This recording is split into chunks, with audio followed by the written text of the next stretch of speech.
চুয়ান্ন ভাগে 18 সমান 3 ভাগে একটা খালি স্থান দেওয়া আছে, খালি ঘরে কত হবে?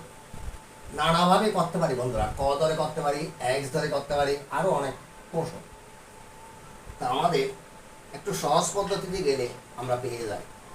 18 নামতা যারা জানো তাদের জন্য বলতেছি, যারা জানো না তাদের জন্য বলতেছি। 18কে 18 এটা সবাই জানো। 18কে 2 দিয়ে গুণ করো, গুণ করলে গুণফল পাই 36। 18কে 3 দিয়ে গুণ করো, গুণ করলে গুণফল পাই 54। তাহলে 3 18 54। 18কে 18, 3 18 54। তাহলে 3 ভাগের 1 খালি স্থানে বসতেছে 1। বুঝা গেছে? আশা করি বুঝাতে পারছি। খালি স্থানে সংখ্যাটি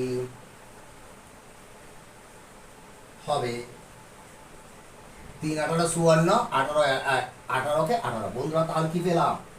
খালি স্থানের সংখ্যাটা হচ্ছে 1।